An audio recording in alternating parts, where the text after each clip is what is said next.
qu'est-ce que la criminalité environnementale? On pourrait s'attendre, a priori, à deux types de réponses ou d'approches.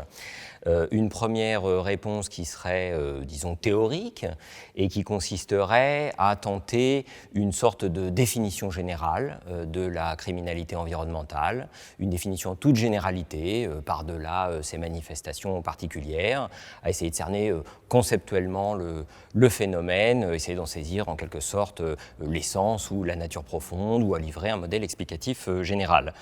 Et puis il y aurait une deuxième lecture, qui serait, disons, une lecture empirique ou plutôt descriptive, et qui consisterait à présenter les formes et l'évolution d'un certain nombre d'activités répréhensibles, par exemple la pêche illégale, la déforestation illicite, ou bien des trafics d'espèces menacées et protégées, par exemple. Eh bien, par rapport à ces deux approches, le livre prend la tangente, en quelque sorte, déplace un peu le questionnement, et il s'interroge plutôt sur les effets de pouvoir qu'emportent ou qu'enferment des notions ou des catégories qui circulent de plus en plus visiblement dans le débat public, criminalité environnementale, mais aussi délinquance écologique, par exemple, et qui sont parfois hissées au rang de phénomènes généraux, criminalité environnementale ou écocriminalité, parfois délinquance écologique, etc. En fait, l'idée ici, c'est de dire que ces catégories, il faut essayer de s'interroger sur, disons, leurs fondements, leurs contours, et voir d'où elles proviennent. Les normes ne tombent pas du ciel, et le partage ou la séparation entre légalité et illégalité non plus. Elles font l'objet d'un intense travail politique, juridique, administratif, et c'est ça qu'il s'agit d'essayer de retracer. Il s'agit en fait d'aller contre, d'une certaine manière, l'apparente clarté ou l'apparente stabilité des définitions officielles et du codage juridique, et de se poser une série de questions. D'où viennent-elles ces normes? Qui tracent la limite entre des dégradations ou des pollutions légitimes ou illégitimes? Selon quels principes, selon quelles conventions, en fonction de quelles croyances, en fonction de quelles stratégies? Quels sont les acteurs qui se trouvent par là visés ou au contraire ménagés, etc. C'est toutes ces questions qu'il s'agit de se poser. Donc l'idée, c'est que la criminalité environnementale, entre guillemets, donc, ce n'est pas une sorte de domaine méconnu mais qui serait bien balisé.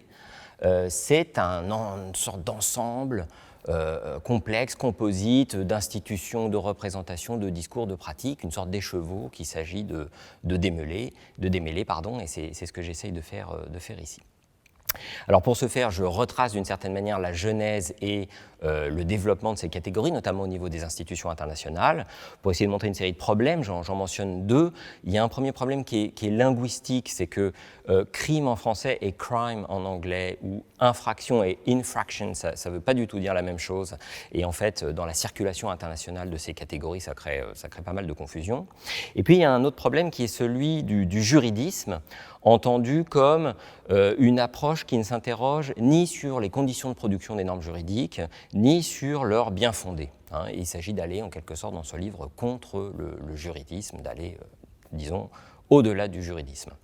Alors pour ce faire, j'essaye d'avoir une approche qui déplace le problème vers, en fait, la qualification et la quantification des atteintes à l'environnement.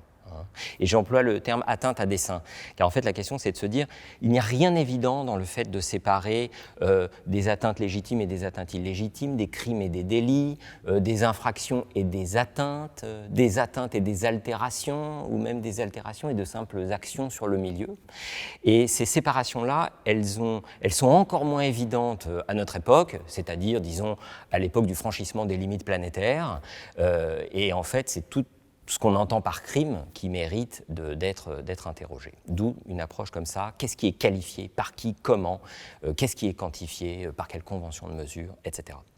Alors cette approche, elle se nourrit notamment de la notion, plutôt du concept de Pierre Bourdieu de pouvoir symbolique, parce que fixer dans les représentations collectives et puis aussi dans le droit réel ce qui est un crime et ce qui ne l'est pas, ce qui est ressorti du crime organisé ou non, ce qui est une offense impardonnable, une transgression condamnable ou bien petite violation tout à fait vénielle, n'a rien d'évident. C'est une manifestation très très puissante du pouvoir symbolique, et ce pouvoir symbolique est lui-même un pilier de l'ordre social.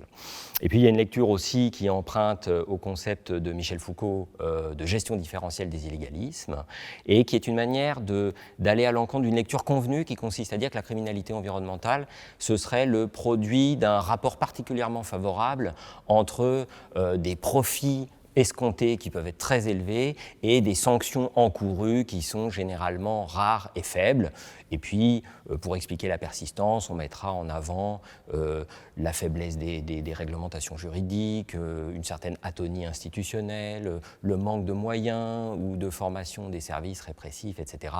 Et en puisant dans le concept foucaldien de gestion différentielle des illégalismes, il s'agit d'aller au-delà. Alors pour terminer, qu'est-ce que ça permet de faire? Eh bien, ça permet notamment d'opérer une critique en fait du cadrage officiel de cette question et de la manière dont il est formulé. Pour en donner quelques exemples, je dirais que le cadrage officiel tend à se focaliser excessivement sur les acteurs illégitimes de la mondialisation. Pour aller vite, il parle beaucoup des mafias, beaucoup moins des multinationales.